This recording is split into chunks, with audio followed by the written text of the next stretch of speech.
울산에서도 데이트 폭력 문제가 끊이지 않고 있는 가운데 최근에는 데이트 폭력 신고 건수가 대폭 증가했다고 합니다. 하지만 지난해부터 시행된 스토킹 처벌법처럼 관련 법이 있는 게 아니라서 대처에 어려움도 있어 보입니다. JCN 울산중앙방송 심은홍 기자가 보도합니다. 지난해 11월 서울의 한 오피스텔에서 30대 여성이 숨진 채 발견된 사건이 있었습니다. 헤어진 전 남자친구가 수개월 동안 다시 만나달라 협박했고 이를 견디다 못한 여성이 스토킹 피해 신고를 했습니다. 피해 여성이 데이트 폭력으로 경찰의 신변 보호를 받고 있던 상황에서 사건이 발생한 겁니다. 이러한 데이트 폭력 문제는 울산에서도 끊이지 않고 발생하고 있습니다. 울산에서는 올해 1월 데이트 폭력으로 신고된 건수가 98건에서 꾸준히 증가하다 지난 6월에는 151건으로 60% 이상 늘었습니다.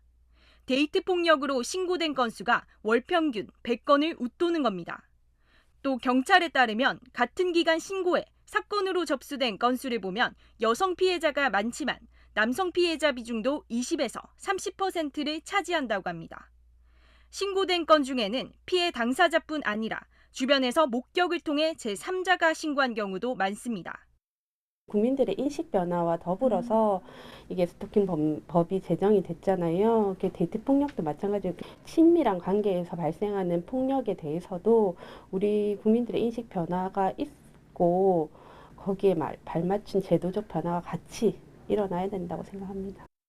경찰서뿐만 아니라 울산에 있는 해바라기 센터와 1366 센터, 그리고 성폭력 가정폭력 지원센터 등에서도 데이트 폭력 피해자를 대상으로 상담과 지원이 이루어지고 있지만 법률로 정해진 바가 없어 어려움도 잇따르고 있습니다.